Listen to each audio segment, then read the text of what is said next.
सिर्फ लेना लेना ही नहीं होता, कुछ देना भी होता है। अब बात आती है कि सोशल रिस्पॉन्सिबिलिटी की क्या ऐसी जरूरत है अगर किसी भी बिजनेस को लॉन्ग रन में टिकना है, ठीक है, सिर्फ 1-2 साल के लिए नहीं बल्कि अगले के 50-60 वर्षों तक टिकना है, तो उसको लोगों के लिए कुछ ना कुछ ऐसा करना पड़ेगा। कायदे में रहोगे तभी फायदे में रहोगे। ये चैप्टर 2 मेजर कंपोनेंट्स में डिवाइडेड है। पहला है हमारा सोशल रिस्पॉन्सिबिलिटीज और दूसरा है हमारा बिजनेस एथिक्स। हेलो, नमस्ते, सत श्री अकाल, कैसे हैं आप सभी लोग? उम्मीद करते हो बिल्कुल मजे में होंगे और चंगे होंगे। तो स्वागत है आपका नेक्स्ट टॉपिक किस अमेजिंग प्लेटफॉर्म पे, और मैं हूं प्रबलीन कौर, और आज हम शुरू करने वाले हैं अपनी क्लास 11th का चैप्टर नंबर 6, जिसका नाम है social responsibilities of business and business ethics. तो बेसिकली ना ये चैप्टर 2 मेजर कंपोनेंट्स में डिवाइडेड है। पहला है हमारा सोशल रिस्पॉन्सिबिलिटीज और दूसरा है हमारा बिजनेस एथिक्स। तो ये चैप्टर ना बहुत ही इजी और स्कोरिंग है और छोटा भी है साथ साथ में, ठीक है। तो आपको ज़्यादा मगजमारी करने की ज़रूरत नहीं है इस चैप्टर में, क्योंकि ये चैप्टर इजी भी है और स्कोरिंग भी है, ठीक है बच्चों। तो इस चैप्टर में हम क्या क्या पढ़ने वाले हैं? इस चैप्टर में हम पढ़ने वाले हैं कि सोशल रिस्पॉन्सिबिलिटी की क्या ज़रूरत है हमारे देश में, हमारे सोसाइटी में, ठीक है। फिर क्या क्या सोशल रिस्पॉन्सिबिलिटी बनती है लोगों के प्रति, गवर्नमेंट के प्रति, सप्लायर्स के प्रति, ठीक है। फिर हम पढ़ेंगे कि बिजनेस के क्या एथिक्स होते हैं, यानी बिजनेस के क्या कोड ऑफ कंडक्ट होते हैं, ठीक है बच्चों। तो दिल थाम के बैठ जाइए, क्योंकि हम शुरू करने वाले हैं हमारा बिल्कुल छोटू मोटू और क्यूट सा चैप्टर। हाँ जी। तो पहला आता है कि कॉन्सेप्ट ऑफ सोशल रिस्पॉन्सिबिलिटी। अब सोशल का मतलब क्या होता है? सोशल का मतलब होता है टूवर्ड्स सोसाइटी, यानी कुछ भी ऐसा जो सोसाइटी के प्रति हो, जो समाज के प्रति हो, ठीक है, टूवर्ड्स सोसाइटी, ठीक है। एंड रिस्पॉन्सिबिलिटी यानी क्या? जिम्मेदारी या कर्तव्य जिसे हम बोलते हैं, ठीक है, जिम्मेदारी, ठीक है। तो हमारी लोगों के प्रति, हमारी समाज के प्रति, नॉट ओनली लोगों बट हमारी समाज के प्रति क्या जिम्मेदारी है, वो हम सब पढ़ेंगे इस चैप्टर में। अब समाज में ज़रूरी नहीं है कि सिर्फ लोग ही आए, बेसिक पब्लिक जो है, आम लोग जो हैं, ठीक है, कॉमन जो पब्लिक है वो ही आए। समाज में हमारे आते हैं सप्लायर्स, ठीक है, एम्प्लॉयज़ आते हैं, गवर्नमेंट आती है, ठीक है, मेन जो कंज्यूमर्स होते हैं वो आते हैं। तो समाज में सिर्फ एक टाइप का ग्रुप नहीं आता है, समाज में बहुत सारे ग्रुप्स आते हैं, ठीक है। तो हमारा उन लोगों के प्रति, उस समाज के प्रति क्या कर्तव्य होता है एक बिजनेस का, वो सब हम पढ़ेंगे यहाँ पर, ठीक है बच्चों। तो अब जान लेते हैं कि सोशल रिस्पॉन्सिबिलिटी क्या बोलता है। So social responsibility relates to the voluntary efforts on the part of businessman to contribute to the social well-being। यानी सोशल रिस्पॉन्सिबिलिटी ऐसे वॉलंटरी एफर्ट्स होते हैं, ऐसे इच्छुक एफर्ट्स होते हैं जो समाज के भले के लिए किए जाते हैं, ठीक है। अब बच्चों क्या होता है कि कोई भी जो बिजनेस होता है वो सोसाइटी में ही रन करता है, इस देश में ही रन कर रहा है, ठीक है। कोई चांद पे या कोई मार्स पे तो रन कर नहीं रहा बिजनेस। तो अगर ये जो बिजनेस है ये सोसाइटी में ही रन करता है, और ये जो बिजनेस होता है चलता कैसा है? हम लोगों के द्वारा ही चलता है, ठीक है। कंज्यूमर्स हम होते हैं, सप्लायर्स हम जैसे लोग होते हैं। तो बिजनेस का भी फर्ज बनता है कि उन लोगों के लिए भी, उस समाज के लिए भी कुछ करे रिवर्स में, ठीक है। तो यानी जो बिजनेस होता है, यार इसकी थोड़ा, ठीक है, जो बिजनेस होता है वो चलता है सोसाइटी की वजह से, हम लोगों की वजह से, ठीक है। ये क्या हो रहा है, ठीक है। तो बिजनेस किसकी वजह से चलता है? सोसाइटी की वजह से चलता है। अब इन रिटर्न इस सोसाइटी को भी तो कुछ देना है, सिर्फ लेना लेना ही नहीं होता, कुछ देना भी होता है, ठीक है बच्चों। तो ऐसा क्या करना चाहिए बिजनेस वालों को? तो वो आता है इस सोशल रिस्पॉन्सिबिलिटी में, ठीक है बच्चों। नो, पता नहीं क्या क्या आ रहा है यार, पढ़ा रही हूँ और ये बीच में इनका जो इंटरफेस डिस्टर्ब कर रहा है मुझे। हाँ नहीं तो ठीक है, हाँ जी। तो यानी social responsibility relates to the voluntary efforts. Voluntary यानी इच्छुक एफर्ट्स, वॉलंटरी यानी जो डिजायरेबल हों। अगर आपका मन है तो करिए, अगर नहीं मन है तो मत करिए, जबरदस्ती आप पे हम थोप नहीं सकते। वॉलंटरी का क्या मतलब होता है? इच्छुक, अगर आपका इच्छा है, डिजायर है तो ही करिए, आप पे कोई जोर जबरदस्ती नहीं है, ठीक है। तो यानी बिजनेस वालों का क्या फर्ज बनता है कि ऐसे एफर्ट्स लेने हैं, ऐसा काम करना है कि जो लोगों की भलाई के लिए हो, जो समाज की भलाई के लिए हो, ठीक है। अब मान लीजिए मैं एक बहुत प्रॉफिटेबल कंपनी चलाती हूँ, ठीक है, और मैं प्रॉफिटेबल कंपनी चलाती हूँ तो मैंने सोचा है कि अब ये जो कंपनी चला रही हूँ, ठीक है, इसमें जो मेन रिसोर्सेज कौन है? हमारे लोग ही हैं, ठीक है। तो मैं क्या करूँगी, हर साल के एंड में फ्री में सुन लो ध्यान से, फ्री में दारू बांटूंगी। क्या बांटूंगी? अल्कोहल बांटूंगी फ्री में, ठीक है। तो मैं क्या बांट रही हूँ? फ्री में दारू बांट रही हूँ। लेकिन क्या ये दारू बांटना, अल्कोहल बांटना सही है? नहीं सही है। क्यों? क्योंकि दारू जो है, अल्कोहल जो है, वो एक सही प्रोडक्ट नहीं है, और इससे अगर मैं बांटूंगी तो क्या होगा? लोगों की हेल्थ खराब होगी। तो यानी आपको ऐसा कुछ करना है कि जो लोगों की भलाई के लिए हो, लोगों को बिगाड़ने के लिए ना हो, ठीक है। तो वेलबींग यानी उसमें लोगों की भलाई होनी चाहिए, आप कुछ भी कुछ नहीं कर सकते हो, ठीक है। मान लीजिए अगर मैं सोच रही हूँ कि चलो दारू की जगह फ्री में बच्चों को पटाखे बांटूंगी, और खूब पन्नी भर भर के 5-5 हज़ार के पटाखे बांटूंगी, तो क्या ये पटाखे बांटना भी सही है? नहीं, इससे नॉइस पोल्यूशन होगा, बच्चे जल जाएंगे, कुछ एक्सीडेंट वगैरह हो जाएगा। तो ऐसे काम करने हैं, ऐसे एफर्ट्स उठाने हैं जो समाज के लिए भले के लिए हों, ठीक है बच्चों। आई बात आपको समझ में? तो सोशल रिस्पॉन्सिबिलिटी क्या होता है? यानी बिजनेस का ऐसे एफर्ट्स होते हैं जो समाज के वेलबींग के लिए, समाज की भलाई के लिए होते हैं, ठीक है बच्चों। बहुत इजी और सिंपल डेफिनेशन है, यानी social responsibility refers to the ऐसे voluntary efforts on the part of businessman to contribute to the social wellbeing, यानी समाज की भलाई के लिए, ठीक है, समाज की वेलफेयर के लिए। आई बात समझ में? सिंपल, ठीक है, कोई डाउट नहीं, ठीक है। सो बढ़ते हैं आगे अब। हाँ जी, so the case for social responsibility. अब बात आती है कि सोशल रिस्पॉन्सिबिलिटी की क्या ऐसी ज़रूरत है हमारी सोसाइटी में, हमारे देश में। तो आप बोल सकते हैं क्या ऐसे रीजंस हैं जिससे सोशल रिस्पॉन्सिबिलिटी ज़रूरी बन जाती है, ठीक है बच्चों। तो पहला आता है self interest. The way society is giving to business what it requires, in the same way business must give society what it wants. अब क्या होता है ना, सेल्फ इंटरेस्ट यानी स्वार्थ, ठीक है। क्या होता है? स्वार्थ। अब हर एक इंसान अपना स्वार्थ ही ढूंढता है, ठीक है। हर एक इंसान को लालच होती ही है, वैसे ही हर एक बिजनेस को भी लालच होती है।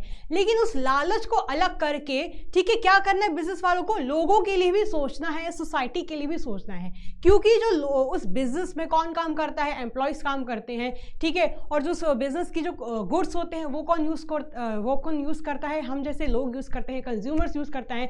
तो जो बिजनेसमैन को डील भी करना पड़ता है गवर्नमेंट के साथ, सप्लायर्स वगैरह के साथ, तो ठीक है, ये सब स्टेक होल्डर्स है ना, तो इन सब की वजह से ही बिजनेस चलता है। अब बिजनेस का भी फर्ज बनता है कि अगर उनसे कुछ ले रहे हैं तो बदले में भी उनको कुछ दिया जाए। इसलिए फिर क्या बोलते हैं, इसलिए इस रीजन के कारण सोशल रिस्पॉन्सिबिलिटी ज़रूरी बन जाता है, ठीक है। अगर किसी भी बिजनेस को लॉन्ग रन में टिकना है, ठीक है, सिर्फ 1-2 साल के लिए नहीं बल्कि अगले के 50-60 वर्षों तक टिकना है, तो उसको लोगों के लिए कुछ ना कुछ ऐसा करना पड़ेगा, ठीक है बच्चों, वरना वो बिजनेस जल्द ही पिट जाएगा। आए बात समझ में बच्चों, ठीक है। सो नेक्स्ट आता है better environment for business. As social responsibility improves quality of life, it results in standard of living, so business will get better community to conduct business. अब क्या होता है बच्चों की बिजनेस के कारण, ठीक है, जो हमारे देश में जो बिजनेस हो रहे हैं उसके कारण सिर्फ एक बिजनेस को ही सपोर्ट नहीं मिलती, एक बिजनेस ही ग्रो नहीं होता, बाकी सारी कम्युनिटी भी, बाकी सारी पब्लिक का भी भला होता है, ठीक है बच्चों। एक एग्जांपल बताती हूँ। पहले क्या हुआ करता था, सेमी ऑटोमेटिक वॉशिंग मशीन होती थी। क्या होता था? सेमी ऑटोमेटिक वॉशिंग मशीन्स, ठीक है। हमारे घर में आज भी वही चलती हैं ज़्यादातर, मेरे घर में भी सेमी ऑटोमेटिक वॉशिंग मशीन ही है।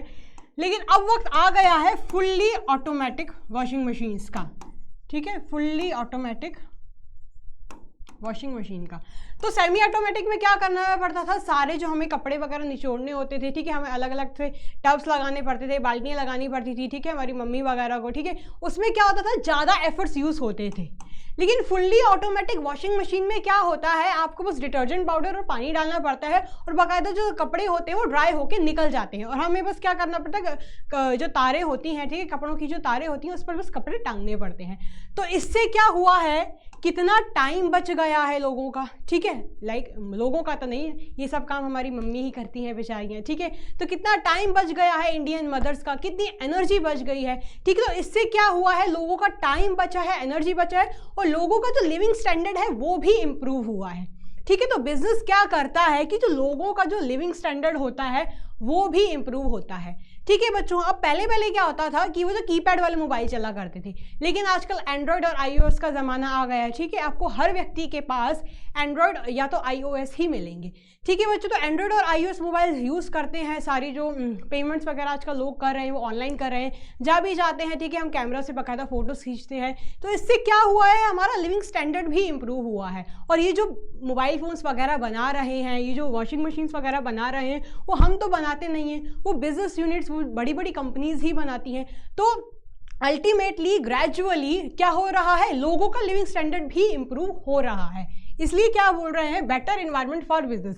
और यानी क्या हो रहा है, अब जो लोग होते हैं, ठीक है, जो लोग हैं वो जब उनका लिविंग स्टैंडर्ड इंप्रूव होगा तो अल्टीमेटली बिजनेस का भी स्टैंडर्ड इंप्रूव होगा, ठीक है। जब लोगों का टाइम बचेगा तो वो अपने कंपनी में, अपनी ऑर्गेनाइजेशन में टाइम से पहुंच पाएंगे, ठीक है। तो अगर क्या हो रहा है, एट द दोनों साइड से देखा जाए तो अगर बिजनेस ग्रो हो रहा है, ठीक है, बिजनेस ग्रो हो रहा है और साथ साथ में पैरेलली, ठीक है, और पैरेलली क्या हो रहा है, पब्लिक भी यानी सोसाइटी भी ग्रो हो रही है, ठीक है बच्चों। आई बात समझ में।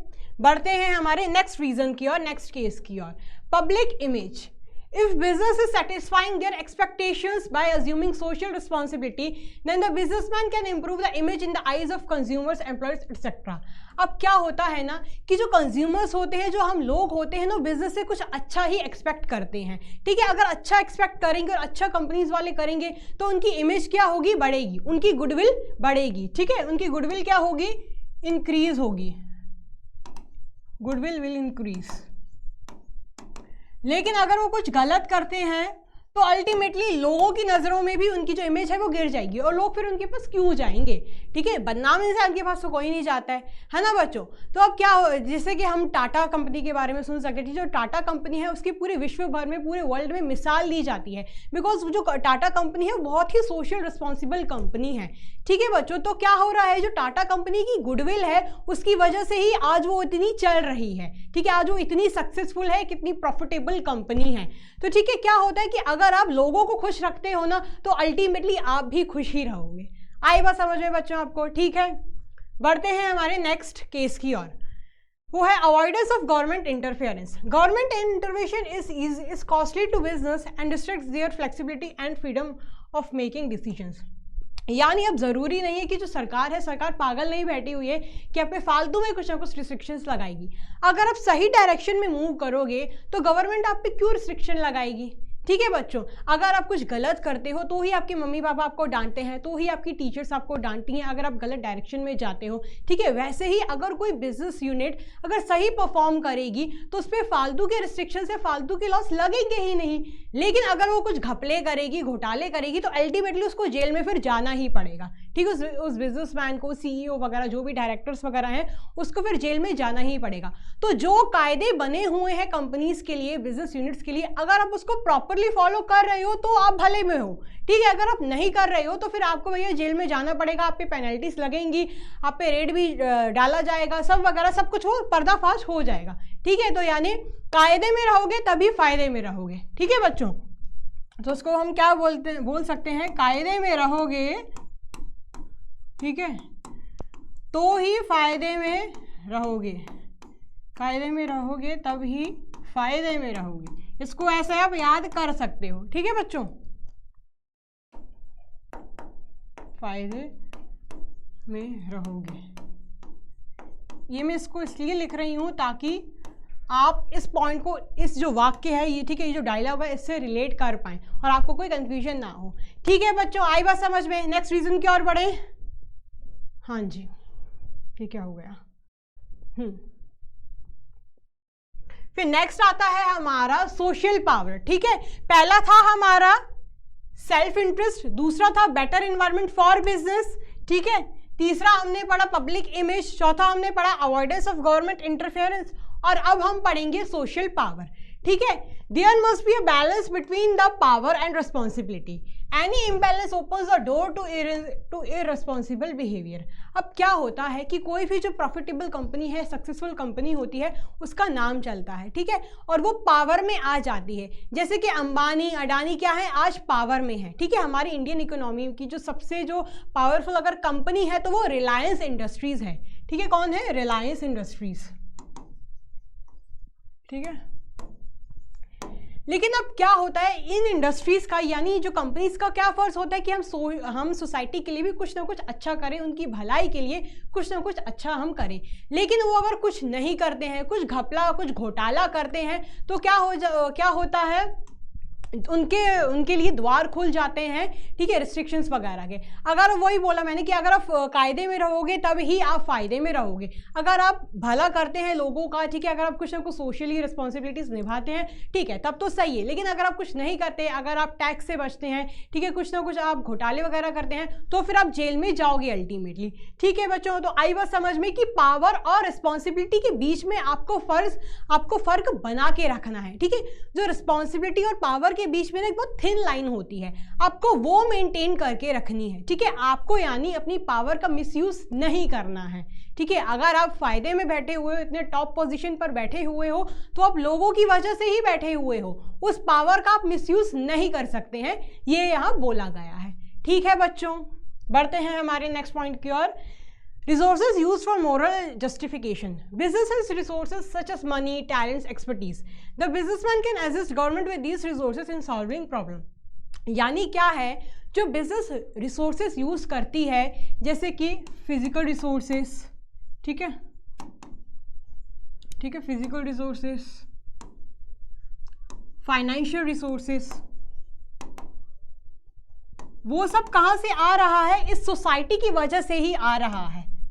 ठीक है, तो इन रिटर्न बिजनेस का भी फर्ज बनता है, बिजनेस यूनिट्स का भी फर्ज बनता है कि लोगों की देखभाल की जाए, लोगों के लिए ऐसा कुछ किया जाए जो उनके लिए फायदे में हो। ठीक है, यानी तो जो रिसोर्सेज है वो मोरल जस्टिफिकेशन, यानी वो लोगों की जो रिसोर्सेज है वो लोगों की भलाई के लिए ही होने चाहिए। ठीक है, अगर आप मान लीजिए आप अपनी कंपनी में कुछ ऐसा मटेरियल यूज़ कर रहे हैं, ऐसी आउटडेटेड मशीन यूज़ कर रहे हैं, ऐसी खराब वगैरह इक्विपमेंट्स यूज़ कर रहे हैं जिससे लोगों का ही नुकसान हो रहा है, अपने एम्प्लॉयज़ का ही, आपके एम्प्लॉयज़ का ही नुकसान हो रहा है, तो काय का बिजनेस भैया।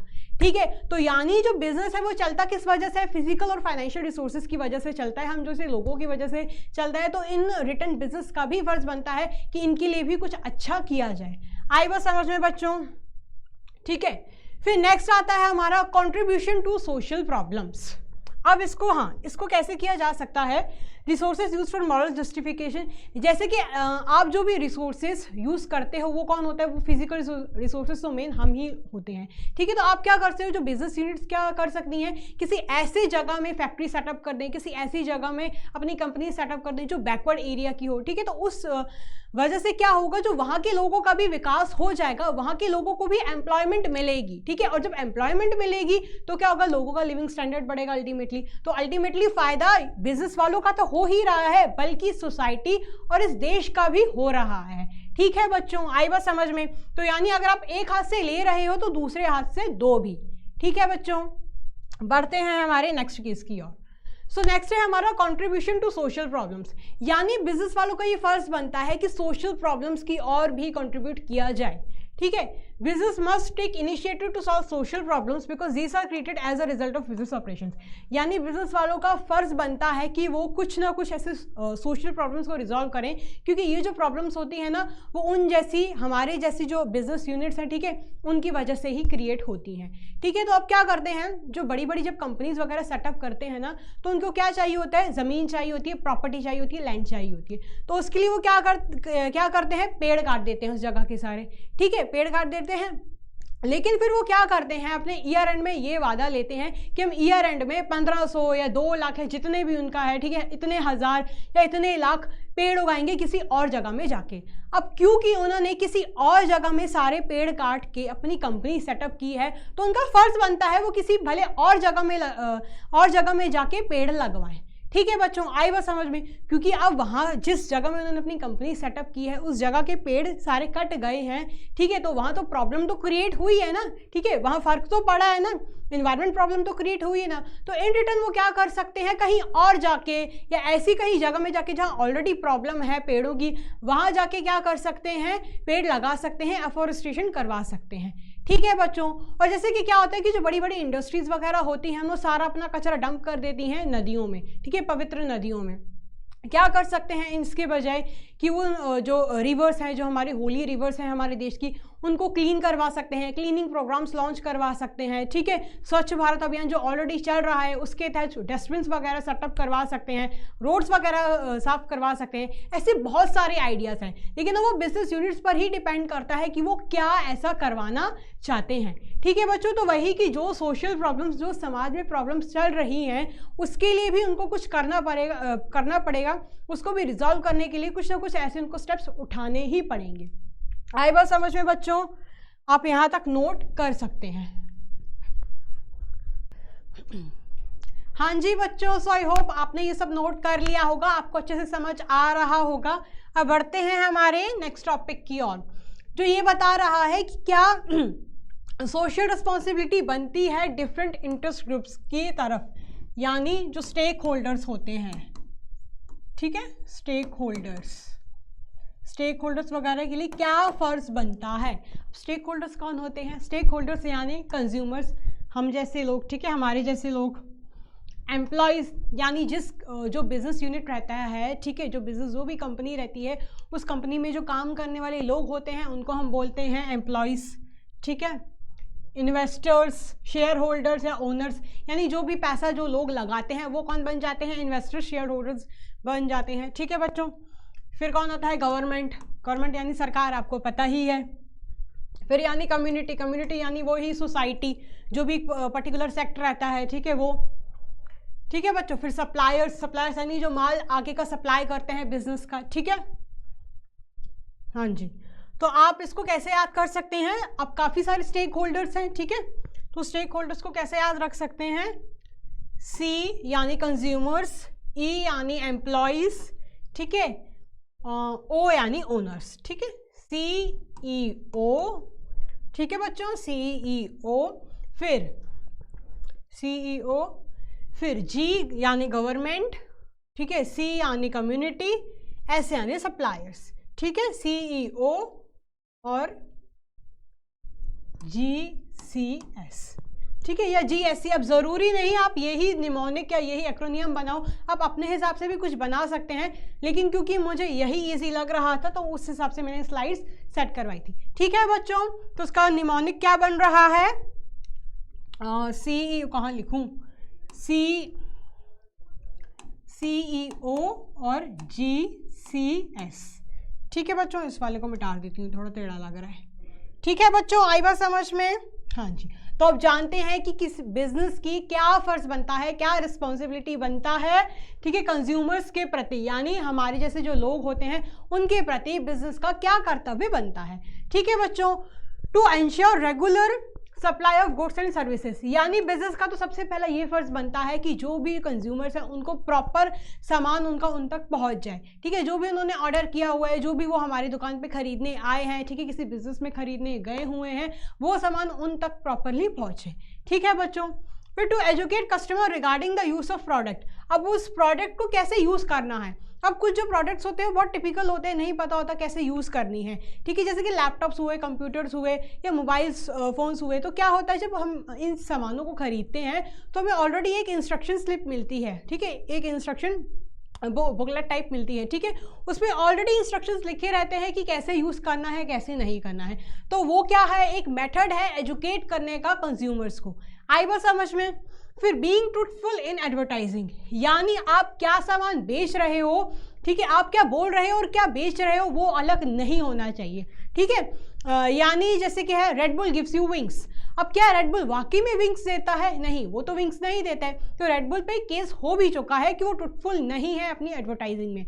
यानी इसका मतलब ये है कि जो आप बोल रहे हो वो ही आपको बेचना है, अदर देन उसके अलावा आपको और कुछ नहीं बेचना है अपने कस्टमर्स को। ठीक है बच्चों। फिर नेक्स्ट आता है to follow fair trade practices. यानी आपको कोई भी घपलेबाजी वगैरह नहीं करनी है। ठीक है, आपको फेयर ट्रेड प्रैक्टिसेस जो वाकई में जेन्युइन है, आपको वैसी ट्रेड प्रैक्टिसेस फॉलो करनी है। यानी आपको ओवर चार्जिंग वगैरह नहीं करना है। ठीक है, कुछ भी जो भी आपका प्रोडक्ट है एमआरपी है उससे ज़्यादा का ऊपर का पैसा आप चार्ज नहीं कर सकते। तो जो बेसिकली क्या जो जेन्युइन प्रैक्टिसेस होती हैं ट्रेड की, आपको वही फॉलो करनी है। ठीक है, फिर नेक्स्ट आता है to handle consumer complaints and grievances quickly. यानी जो भी आपके कस्टमर्स की जो कंप्लेंट्स हैं, ठीक है, उनको आपको क्विकली रिजॉल्व करना है। हम क्या करते हैं, जब भी अमेजोन वगैरह से कुछ ऑर्डर करते हैं, हमें हमारा सामान नहीं मिलता है, कुछ भी प्रॉब्लम जाती है, तो हम फटाक से कस्टमर केयर पे कॉल करते हैं और वो बाकायदा क्या बोलते हैं उसको रिजॉल्व भी करते हैं। तो क्या कर रहे हैं, वो अपने कंज्यूमर्स के प्रति जिम्मेदार हैं। ठीक है, एक जिम्मेदार कंपनी है अमेजोन, हम ये मान सकते हैं। वैसे ही हर एक कंपनी को अपने कस्टमर्स के लिए जिम्मेदार होना चाहिए, जो भी कस्टमर्स की प्रॉब्लम्स हैं उसको रिजॉल्व करना चाहिए। आई बात समझ आए बच्चों? बहुत ही जनरल है, आप आराम से मन से भी बना के लिख सकते हैं। ठीक है बच्चों, अब बढ़ते हैं नेक्स्ट टाइप की ओर।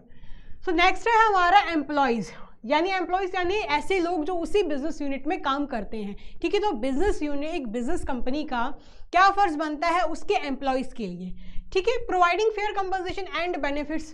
जो भी उसके एम्प्लॉयज़ होते हैं उनको प्रॉपर कंपनसेशन दी जानी चाहिए, उनकी सैलरी टाइम पे आनी चाहिए। ठीक है, जो भी एम्प्लॉय है उसका क्या टैलेंट है, उसकी क्या क्वालिफिकेशन है, उस हिसाब से सैलरी देनी चाहिए। ठीक है, किसी को भी कम ज़्यादा नहीं देनी चाहिए। ठीक है, बाकायदा दिवाली वगैरह पे बोनस देने चाहिए, प्रमोशन वगैरह करना चाहिए।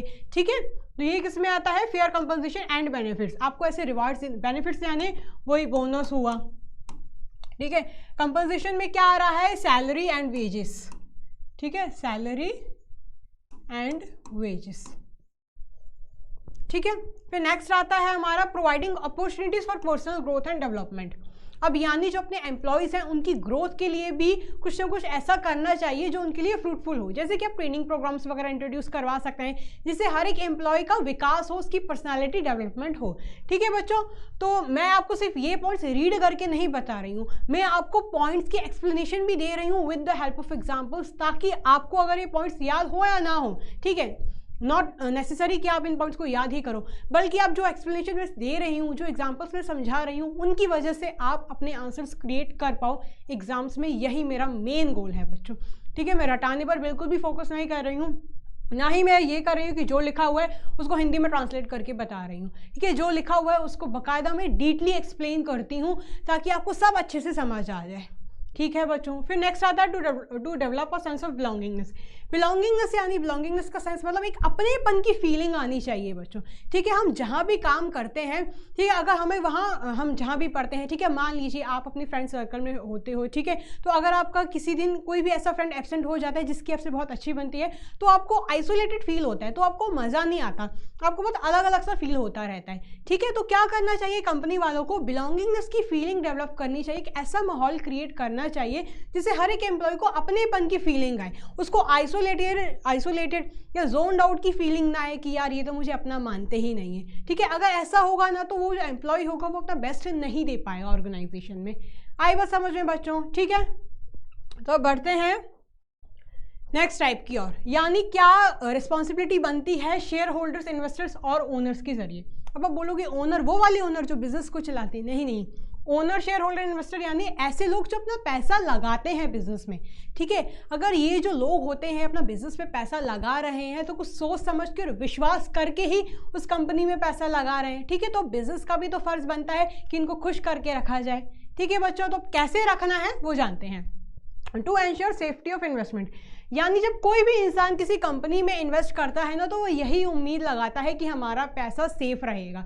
ठीक है, इंटरेस्ट आना, ठीक है, उस पर क्या बोलते हैं, डिविडेंड वगैरह मिलना, वो बात की बात है, वो सेकेंडरी चीज़ है, लेकिन उस पैसे को सेफली रखना कहीं। ठीक है, ऐसा ना हो कि हम जिस कंपनी में इन्वेस्ट कर रहे हैं वो कंपनी ही भाग गई, ठीक है, तो उस इन्वेस्टर का पैसा तो डूब जाएगा ना। तो क्या करना है कि आपको जो आपके जो कस्टमर्स हैं, जो आपके इन्वेस्टर्स हैं, उनका पैसा आपको सेफली रखना है, सेफली कहीं और इन्वेस्ट करना है, ठीक है, डुबाना नहीं है, ठीक है। फिर to ensure fair and regular return on investment. अब जो भी पैसा एक कंपनी को मिलता है, ठीक है, उस पर आपको प्रॉपर डिविडेंड या इंटरेस्ट देना है, ठीक है, in the form of interest and dividend. अब कोई भी इंसान अगर रिलायंस के शेयर्स खरीद रहा है तो पहले तो वो क्यों खरीद रहा है, क्योंकि भैया रिलायंस इंडस्ट्रीज है, वो एक प्रॉफिटेबल कंपनी है, ठीक है, एक जेन्युइन कंपनी है, लोगों को भरोसा होता है कि हमारा पैसा नहीं डूबेगा। दूसरी बात, उस पर डिविडेंड भी अच्छा खासा मिल जाता है, इसलिए लोग अपना पैसा लगाते हैं। और कंपनी वालों का भी यही फर्ज बनता है कि जो भी हमें पैसा मिल रहा है हमारे शेयर होल्डर्स का, उस पर हम अच्छे से अच्छा डिविडेंड प्रोवाइड करें, ठीक है बच्चों। फिर to ensure appreciation of investment by proper utilisation of resources, यानी इन्वेस्टमेंट का अप्रिशिएट भी करना है। ऐसे नहीं कि आप जो 10 साल पहले जो आप शेयर होल्डर्स को डिविडेंड प्रोवाइड करते थे आप आज वो ही कर रहे हो, बाकायदा समय के साथ ग्रोथ भी होनी चाहिए, ठीक है। अगर आप 10 साल पहले अगर आप 5,000 का इन्वेस्टमेंट दे रहे थे तो आज आपको 7 या 8 या 10,000 तो करना ही पड़ेगा, ठीक है, आपको अप्रिशिएट करना पड़ेगा, डेप्रिशिएट नहीं करना, ठीक है बच्चों। फिर नेक्स्ट आता है to give them opportunities to participate in decision making, यानी अपने इन्वेस्टर्स को, अपने शेयर होल्डर्स को मौका देना कि वो भी उस कंपनी के डिसीजन मेकिंग प्रोसेस में इन्वॉल्व हो पाए। अब वो कैसे हो सकते हैं कि जो ईयर एंड में क्या होता है, जो बहुत बड़ी बड़ी कंपनीज होती है ना, वो एजीएम्स यानी एनुअल जनरल मीटिंग सब कंडक्ट करवाती है ना बच्चों, तो वो virtual annual general meetings conduct करवाती हैं ताकि हर एक इन्वेस्टर, हर एक उनका शेयर होल्डर क्या कर पाए, उस मीटिंग को अटेंड कर पाए और उस डिसीजन मेकिंग प्रोसेस में इन्वॉल्व हो पाए, ठीक है बच्चों। आई बात आपको समझ में? सो बढ़ते हैं नेक्स्ट टाइप की ओर, रिस्पॉन्सिबिलिटीज टूवर्ड्स द गवर्नमेंट, यानी गवर्नमेंट के प्रति क्या जिम्मेदारी बनती है बिजनेस यूनिट्स की। अब भैया अगर बिजनेस किसी से डर रहा है ना, तो वो मेन डर किसका रहता है बिजनेस वालों को, गवर्नमेंट का, कि भैया कहीं गवर्नमेंट हमें पकड़ ना ले, ठीक है, अगर गवर्नमेंट को पता चल गया तो हमारी बैंड बज जाएगी, ठीक है। तो बिजनेस वालों का क्या फ़र्ज़ बनता है हमारी देश की गवर्नमेंट के लिए, वो भी जान लेते हैं। To abide by rules regulations and laws, यानी जो भी हमारे कॉन्स्टिट्यूशन के रूल्स रेगुलेशंस है पहले तो भैया आपको वो फॉलो करने हैं, ठीक है। कॉन्स्टिट्यूशन के जो रूल्स रेगुलेशंस वो तो फॉलो करने ही है, बल्कि जो गवर्नमेंट ने जो रूल्स बनाए हुए हैं बिजनेस यूनिट्स के लिए, कंपनीज़ के लिए, सोल प्रोप्राइटरशिप के लिए, ठीक है, एचयूएफ वगैरह के लिए, जो भी आपकी ऑर्गेनाइजेशन है उस हिसाब से आपको अपनी कंपनी या फॉर्म ऑफ ऑर्गेनाइजेशन चलाना है, ठीक है बच्चों। फिर नेक्स्ट आता है टू पे tax and duties on times. अब भैया आपको टैक्स और जो ड्यूटीज़ होती हैं वो भी आपको टाइमली पे करनी है, ठीक है। अगर आप टाइमली पे नहीं करेंगे तो क्या होगा कि वही पेनल्टी वगैरह लगेगी, ठीक है। अगर आप कुछ घपले कर रहे हैं, कुछ फ्रॉड वगैरह कर रहे हैं, अपना टैक्स इवेट कर रहे हैं, ठीक है, अपना टैक्स बचाने की कोशिश कर रहे हैं, तो एट द एंड गवर्नमेंट को पता चल ही जाता है और IT वाले फिर सीधा, इनकम टैक्स वाले फिर सीधा रेड मारते हैं आपकी कंपनी में, ठीक है। तो आपको क्या करना है, टैक्सेस वगैरह भी टाइमली पे करना है, कोई घपलेबाजी नहीं करना है, कोई फ्रॉड वगैरह, ठीक है, टैक्स इवेट नहीं करना है, ठीक है। फिर to help in solving social problems, अब बिजनेस यूनिट्स का भी फर्ज बनता है कि वो गवर्नमेंट की मदद करे सोशल प्रॉब्लम्स को सॉल्व करने के लिए। जैसे कि जो स्वच्छ भारत अभियान है, ठीक है, वो गवर्नमेंट का कैंपेन है, नरेंद्र मोदी ने 2015 या 16 में से लॉन्च किया था। अब बिजनेस यूनिट्स वालों का भी फर्ज बनता है कि वो गवर्नमेंट के साथ टाई अप करके, ठीक है, कुछ स्वच्छ भारत अभियान के लिए कुछ ना कुछ ऐसा करे जो लोगों के लिए फ्रूटफुल हो। जैसे कि वो डस्टबिन वगैरह सेटअप कर सकते हैं, ठीक है, हर महीने या हर साल पेड़ वगैरह उगा सकते हैं, ठीक है, एफॉरेस्टेशन वगैरह करा सकते हैं, ठीक है। तो बिजनेस यूनिट्स को क्या करना है, गवर्नमेंट के साथ मिल के सोशल प्रॉब्लम्स भी सॉल्व करनी है, जो भी हमारे समाज की जो प्रॉब्लम्स हैं उसको सॉल्व करना है, ठीक है बच्चों।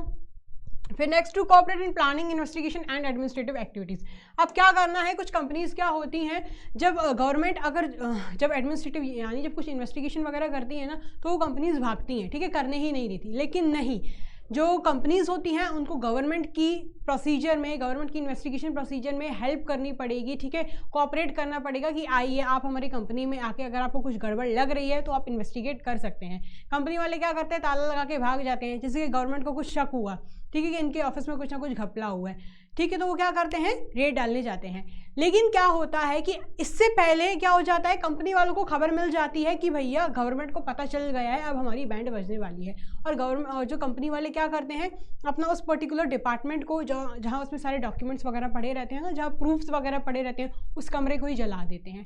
आपने ये अक्सर न्यूज़ में सुना होगा, अगर नहीं सुना तो आप गूगल पे भी सर्च कर सकते हो कि ऐसे जो कंपनीज़ वाले क्या करते हैं, जो बड़ी बड़ी जो फेमस प्रॉफिटेबल कंपनीज वगैरह होती हैं, वो अपना टैक्स वगैरह बचाने के लिए या कुछ गलत कर रही होती है ना, उनको भनक लग जाती है कि गवर्नमेंट को पता चल गया है अब हमारी बैंड बजने वाली है, तो वो उस चीज़ को ही जला देती हैं, उस चीज़ का ही सुपड़ा साफ कर देती हैं।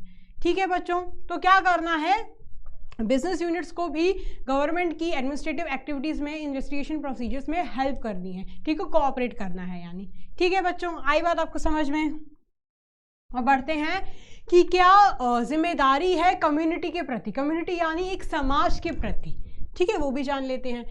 To protect the environment from all types of pollution. अब क्या फ़र्ज बनता है बिजनेस यूनिट्स का, कंपनीज का कि पोल्यूशन से मुक्त रखें अपने देश को, अपनी सोसाइटी को। ठीक है, जो मेन रीज़न है ना पोल्यूशन का, वो बेसिकली ये बिजनेस कंपनीज ही होती हैं। वो क्या करते हैं, अपने सारा कचरा डंप कर देती हैं। ठीक है, बड़ी बड़ी जो फैक्ट्रीज होती हैं उनका जो धुआं वगैरह होता है उससे एयर पोल्यूशन वगैरह होती है। ठीक है, तो आज अगर इंडिया में जो पोल्यूशन का मेन रीज़न होगा ना, वो कहीं ना कहीं कंपनीज ही हैं। ठीक है, तो उन कंपनीज को क्या करना है, अपने इन्वायरमेंट को प्रोटेक्ट करके रखना है हर एक प्रकार की पोल्यूशन से। आई वो समझ में। फिर to provide more employment opportunities. अब इन्वायरमेंट को तो प्रोटेक्ट करना ही है, लेकिन लोगों के लिए, सोसाइटी के लिए एम्प्लॉयमेंट अपॉर्चुनिटीज़ प्रोवाइड करनी है। ठीक है, जितनी ज़्यादा कंपनीज खोलेंगी क्या होगा, उतना लोगों को रोज़गार मिलेगा। हमारे देश में क्या हुआ है, स्टार्टअप इंडिया की लहर आई है। ठीक है, तो स्टार्टअप इंडिया की वजह से क्या हो रहा है, एम्प्लॉयमेंट कहीं ना कहीं बढ़ रही है, बिकॉज जितने ज़्यादा बिजनेस यूनिट्स खोलेंगे उतने ही उनको लोगों की ज़रूरत पड़ेगी बिजनेस करने के लिए। तो ऐसे में क्या हो रहा है, एम्प्लॉयमेंट अपॉर्चुनिटीज़ बढ़ रही हैं। ठीक है, तो बिजनेस वालों का क्या फर्ज बनता है कि उनको एम्प्लॉयमेंट अपॉर्चुनिटीज़ भी बढ़ानी है। फिर next, to promote national integration. National integration यानी हर एक जो सेक्ट है हमारे देश का, ठीक है, हर एक जो कम्युनिटी है उन सबको इकट्ठा करके लेके आए, करीब लेके आए, और हर एक जो कम्युनिटी है, ठीक है, उसको अपनेपन की फीलिंग दिलाएं। ठीक है, ऐसा नहीं है कि आप किसी एक ही कम्युनिटी के लिए कुछ ना कुछ काम कर रहे हैं। ठीक है, अब मान लीजिए आप SC ST जो बैकवर्ड कम्युनिटीज़ है, ठीक है, आपको उनको भी इकट्ठा लेके आना पड़ेगा और उनके लिए भी कुछ ना कुछ करना पड़ेगा। ठीक है, नेशनल इंटीग्रेशन यानी क्या होता है कि आपको हर एक जो बैकग्राउंड, हर एक जो हमारे देश की कम्युनिटी है उन सब के साथ इकट्ठा मिलके काम करना। ठीक है बच्चों।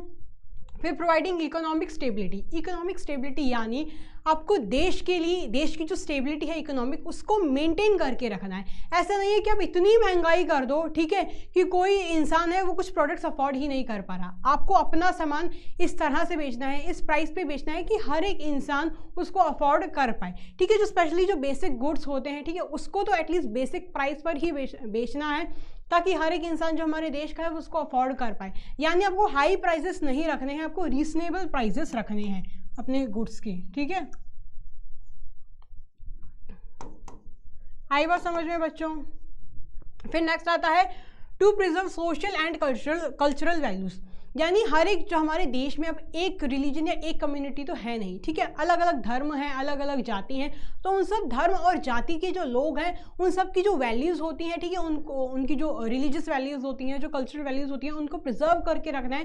किसी भी रिलीजन पे या किसी भी धर्म पे पॉइंट आउट नहीं करना है कि यार ये रिलीजन तो ऐसा है, नहीं, हर एक धर्म को इक्वली ट्रीट करना है। आई बात समझ में। ठीक है बच्चों। नेक्स्ट है क्या अब जिम्मेदारी बनती है सप्लायर्स के प्रति। ठीक है, सप्लायर्स यानी वो लोग होते हैं जो सामान जो होता है बिजनेस यूनिट्स का वो आगे पहुंचाते हैं। तो पहला आता है to ensure regular payment to the suppliers. अब सप्लायर्स को भैया उनकी रेगुलर पेमेंट कर देनी चाहिए, तभी वो आपका सामान आगे बढ़ाएंगे, वरना वो नहीं बढ़ा पाएंगे। ठीक है, तो उनकी जो पेमेंट होती है, उनकी जो सैलरी वगैरह, उनके साथ जो भी जो उनकी डीलिंग्स होती हैं कंपनीज की, वो उसको प्रॉपरली करना चाहिए। ठीक है, to adopt fair dealings with the suppliers. अब सप्लायर्स के साथ फेयर डीलिंग्स अडॉप्ट करना। ठीक है, ऐसा नहीं है कि उनको आप उनसे बहुत ओवरचार्ज करें, उनको आप बहुत कम पैसे दे रहे हो कि चल यार तू तो इतने में काम कर दे हमारा, ठीक है, इतने में ही हमारा सामान बढ़वा दे। नहीं, ऐसा नहीं करना है। आपको उनके साथ फेयर डीलिंग्स, फेयर अग्रीमेंट्स करने हैं। ठीक है, फेयरली डील करना है आपको। ठीक है, फिर to protect and assist small scale suppliers by placing orders with them. अब स्मॉल स्केल सप्लायर्स यानी ऐसे जो सप्लायर्स जो लार्ज स्केल पे काम नहीं करते, जो छोटा मोटा काम ही संभालते हैं, यानी जो छोटी मोटी कंपनीज का देखरेख ही करते हैं, ऐसे सप्लायर्स के साथ डील करना और ऐसे सप्लायर्स के साथ अपना ऑर्डर प्लेस करवाना, ताकि उनकी भी ग्रोथ हो। ठीक है बच्चों। फिर नेक्स्ट आता है to guide and assist the suppliers in improving quality of their product. अब सप्लायर्स को अपने प्रोडक्ट्स की क्वालिटी के बारे में भी बताना, ताकि जो क्या हो, वो जो सप्लायर्स हैं वो उसी हिसाब से आगे जो प्रोडक्ट्स हैं वो प्रोसीड कर पाए। ठीक है बच्चों, आई बात समझ में? तो ये हो गए हमारे स्टेक होल्डर्स, यानी ये हाँ हमने पढ़ा कि क्या सोशल रिस्पॉन्सिबिलिटी बनती है एक बिजनेस की वेरियस सप्लायर, ठीक है, स्टेक होल्डर्स के प्रति, यानी जैसे सप्लायर्स के बारे में पढ़ा, कम्युनिटी के बारे में पढ़ लिया, गवर्नमेंट के बारे में पढ़ लिया, ठीक है, इन्वेस्टर्स के बारे में पढ़ लिया, एम्प्लॉयज़ के बारे में पढ़ लिया और कंज्यूमर्स के बारे में भी पढ़ा। ठीक है बच्चों, तो इसको आप, इसका निमोनिक क्या है,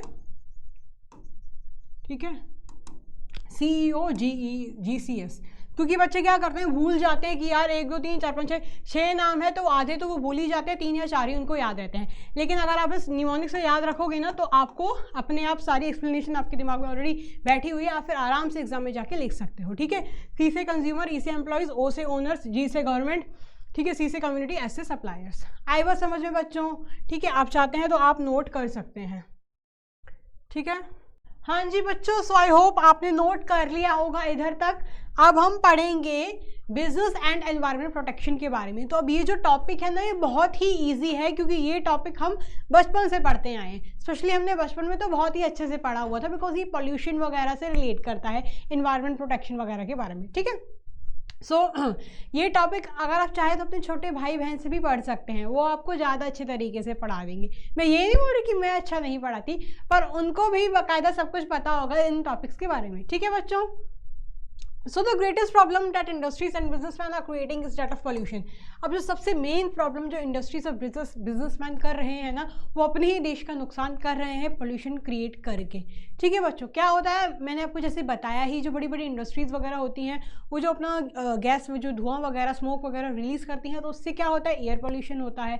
जो अपना इतना कचरा वगैरह होता है, वो जाके हमारे होली रिवर्स वगैरह में डंप कर देती हैं, उससे बहुत कचरा होता है। ठीक है, फिर या तो क्या होता है, ये जो अगर पानी में यानी रिवर में ना जाके डंप करके वो किसी भी कॉलोनी या किसी भी अपने एरिया के एंड में जाके सारा कचरा डंप करवा देती हैं, तो वहाँ के जो आसपास लोग रहते हैं उनको बीमारियाँ होने लगती हैं, वहाँ के लोगों को प्रॉब्लम होती है, स्मेल वगैरह आती है। ठीक है बच्चों, तो जो मेन प्रॉब्लम क्रिएट कर रहे हैं वो पॉल्यूशन की ही क्रिएट कर रहे हैं बिजनेसमैन वगैरह। So the absence of legal effective legal control system has also encouraged many air and water polluting industries being set up in urban areas। अब पता मेन प्रॉब्लम हमारे भारत देश में क्या है कि हमारा भारत का जो लीगल सिस्टम है ना, वो इतना रिजिड, इतना स्ट्रांग है ही नहीं कि किसी को भी डर लग जाए। जो इंडस्ट्रीज़, बड़ी बड़ी कंपनीज वगैरह होती है, वो हल्के में लेती हैं, सरकार को सोचती है क्या ही कर लेंगे, हमारे मन में तो जो आएगा, हम तो जितना मर्जी पोल्यूशन चाहे उतना कर सकते हैं। सरकार को या जो हमारे जो लीगल रूल्स वगैरह हैं उनको सीरियसली वो लेते ही नहीं है, इसलिए इसकी वजह से हमारे देश में इतनी पॉल्यूशन हो रही है। ठीक है बच्चों, सो क्या क्या कारण है हमारे जो इन्वायरमेंट की, जो इन्वायरमेंटल जो पॉल्यूशन है, उसके क्या मेन रीजंस हैं। पहला एयर पॉल्यूशन। एयर पॉल्यूशन आपको पता ही होगा, ठीक है, ये जैसे कि अब जो अभी का जो रीसेंट केस है दिल्ली वाला, जो क्या होता है कि जो पंजाब या हरियाणा के जो खेत होते हैं, ठीक है, उनमें जो पराली जब जलाई जाती है, तो उससे जो क्या होता है, जो प्रॉब्लम होती है, एयर पॉल्यूशन होता है, वो दिल्ली में जाके होता है। ये तो एक रीज़न है ही, लेकिन दिल्ली में खुद का ही इतना ज़्यादा ट्रैफिक है, ठीक है, इतनी ज़्यादा पॉपुलेशन वगैरह है कि वहाँ के लोग भी बहुत एयर पोल्यूशन क्रिएट करते हैं। वहाँ इतनी बड़ी बड़ी कंपनीज वगैरह, इंडस्ट्रीज़ वगैरह हैं कि वो भी एयर पोल्यूशन क्रिएट करते हैं। ठीक है, एयर पोल्यूशन वगैरह से क्या होता है, इतनी सांस वगैरह की बीमारी होने लगती है, अस्थमा हुआ, ठीक है, और क्या होता है, अस्थमा हुआ, किसी को ब्रीथिंग प्रॉब्लम हो गई, किसी को लंग्स में प्रॉब्लम हो गई। ठीक है, तो एयर पोल्यूशन से बहुत सारी बीमारियां भी होती हैं। ठीक है, दिगराज सर ने एक अलग से वीडियो बनाई हुई है इस केस के ऊपर, ठीक है, अगर आप चाहें तो उनकी वीडियो भी जाके देख सकते हैं। ठीक है बच्चों, सो क्या हो रहा है, इन्वायरमेंटल पॉल्यूशन का सबसे मेन रीज़न क्या है, एयर पोल्यूशन, यानी जो हमारी हवा है वो ही प्रदूषित है। ठीक है, आप अगर अभी जो भारत की जो मेन जो सिटीज़ होंगी, ठीक है, मेजर सिटीज़ होंगी, अगर आप उनका AQI चेक करोगे ना, तो आपको बहुत ही पुअर लेवल का इंडेक्स शो करेगा, क्योंकि एयर जो क्वालिटी है वो इतनी ख़राब होती जा रही है कि हर किसी को आजकल प्रॉब्लम हो रही है। ठीक है, आजकल जो छोटे छोटे बच्चे हैं उनको भी सांस लेने की दिक्कत हो रही है, क्यों, क्योंकि एयर पॉल्यूशन की वजह से। ठीक है बच्चों, सबसे प्रमुख जो मेन रीज़न है वो है एयर पॉल्यूशन। फिर नेक्स्ट आता है वाटर पोल्यूशन, यानी क्या करती हैं जो बड़ी बड़ी कंपनीज, बिजनेस यूनिट्स होते हैं, वो सारा अपना कचरा डंप कर देती हैं उधर जाके, रिवर्स में जाके। ठीक है, उससे क्या हो रहा है, जो हमारी नदियां हैं, हमारे देश की जो होली रिवर्स हैं, वो गंदी हो रही हैं, वो प्रदूषित हो रही हैं। ठीक है, और कुछ लोग क्या करते हैं, जो गंदा एरिया होता है जहाँ कचरा डंप किया जाता है वहाँ ही जाके नहा लेते हैं। ठीक है, ये तो कितनी स्टुपिडिटी है देखा जाए तो।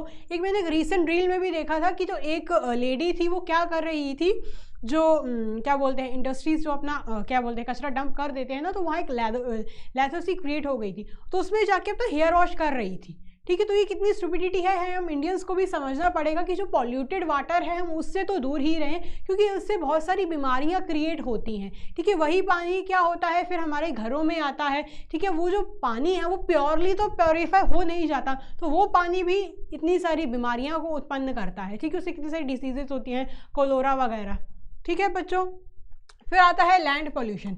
अब जो हमारी लैंड पोल्यूशन की वजह से क्या हो रहा है, हमारी जो ज़मीन है उस ज़मीन की जो फर्टिलिटी है वो डिग्रेड होती जा रही है। जो हमारी देश की जो मिट्टी है ना, अगर आपकी जो क्वालिटी है, ठीक अभी की जो क्वालिटी है और 100 साल पहले की जो हमारी मिट्टी की क्वालिटी है उनको कंपेयर करेंगे तो आपको ड्रास्टिक डिफरेंस दिखेगा। क्यों? क्योंकि लैंड पोल्यूशन की वजह से क्या हो रहा है, जो सॉइल की जो फर्टिलिटी है, ठीक है, वो दिन ब दिन कम होती जा रही है। ठीक है बच्चों, तो ये बहुत ही क्या बोलते हैं मेजर कॉसेस हैं इन्वायरमेंटल पोल्यूशन के, air pollution, water pollution, land pollution. ठीक है, नॉइज़ पोल्यूशन भी आता है। ठीक है, यानी तेज से पटाखे फोड़ना।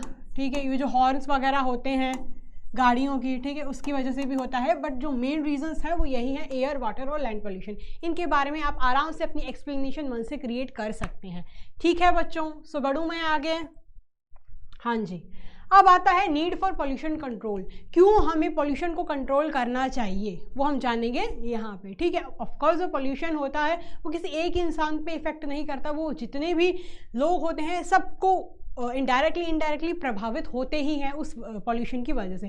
ठीक है, तो हम जानते हैं कि क्यों पोल्यूशन को कंट्रोल किया जाना चाहिए। To ensure safety, due to environmental pollution and smoke, the visibility is reducing. Due to poor visibility, there are more chances of accidents. क्या होता है जब AQI जो एयर क्वालिटी जो इंडेक्स होता है वो जब वो गिर जाती है ना, तो क्या होता है लोगों को दिखने में, जब रात को या चलो दिन को भी क्या होता है दिखने में प्रॉब्लम जाती है जब वो ड्राइव वगैरह कर रहे होते हैं। ठीक है, और क्योंकि जो विजिबिलिटी वो कम हो जाती है, नहीं देखता कि सामने से कौन आ रहा है, तो क्या होता है एक्सीडेंट्स होते हैं। और जो मेजर जो इंडिया की जो मेन सिटीज़ हैं जैसे कि दिल्ली वगैरह, ठीक है, आप हरियाणा उस साइड जाओगे ना तो आपको बहुत ऐसे केसेस मिलेंगे। क्योंकि क्या होता है वहाँ को इतनी प्रॉब्लम हो जाती है, ठीक है, कि सामने दिखता ही नहीं है कि सामने से कौन आ रहा है, और एक्सीडेंट्स हो जाते हैं। स्पेशली सर्दियों के सीज़न में अभी आप बहुत ऐसे केसेस सुनोगे कि ठीक है क्या होता है, पहले तो उसकी फॉग जम जाती है, ठीक है, धुंध होती है, और ऊपर से एयर क्वालिटी इंडेक्स और गिर जाती है। ठीक है, और जो गंदी हवा चल रही होती है, ठीक है, उससे क्या होता है कि जो मिक्सचर क्रिएट हो जाता है, और AQI इतनी गिर जाती है कि दिख ही नहीं रहा होता सामने से कौन आ रहा है, और एक्सीडेंट्स होने लगते हैं।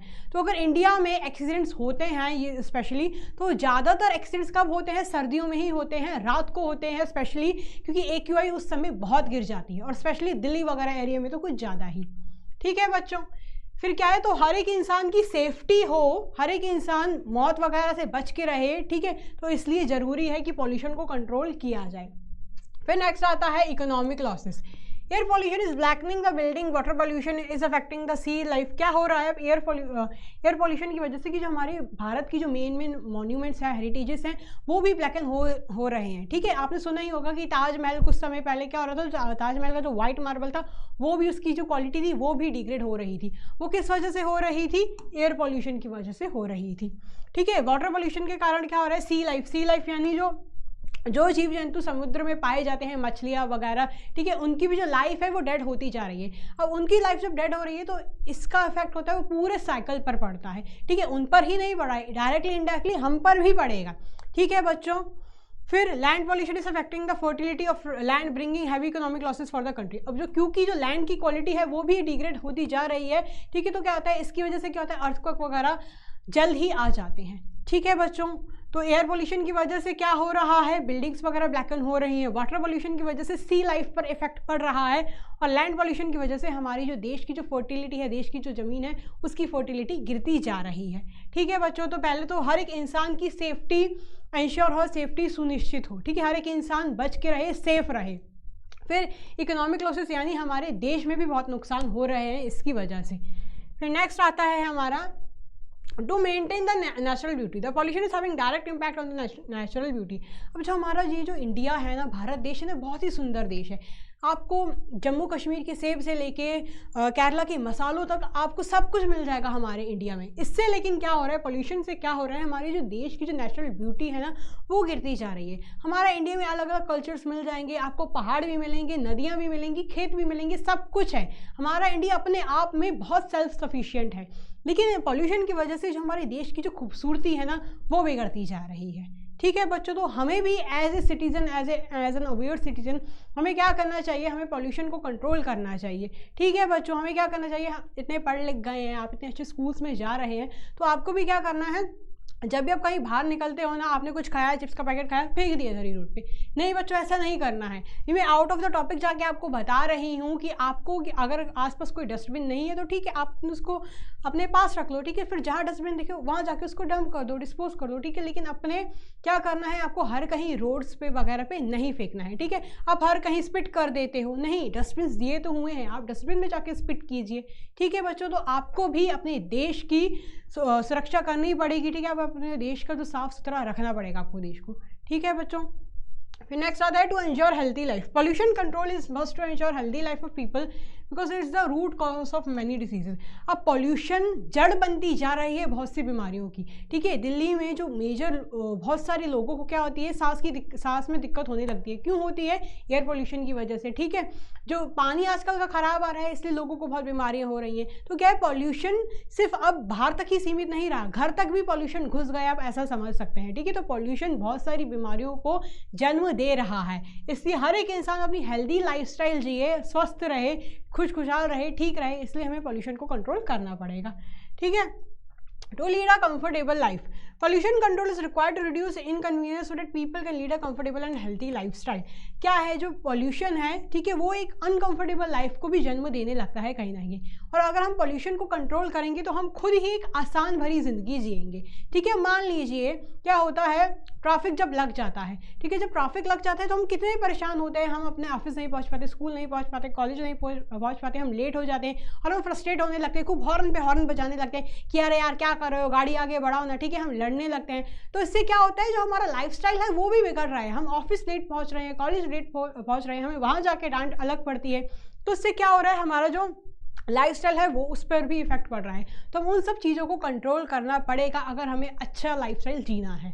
ठीक है बच्चों, आई बात आपको समझ में?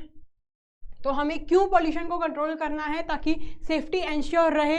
ठीक है, इकोनॉमिक लॉसेस ना हो हमारे देश में, हमारे देश की सुंदरता बनी रहे, हेल्दी लाइफस्टाइल वाले एक इंसान जिए और कंफर्टेबल लाइफ भी जिए। ठीक है, किसी भी प्रकार की इनकन्वीनियंस, कोई भी प्रॉब्लम ना हो। ठीक है बच्चों, आई बात आपको समझ में?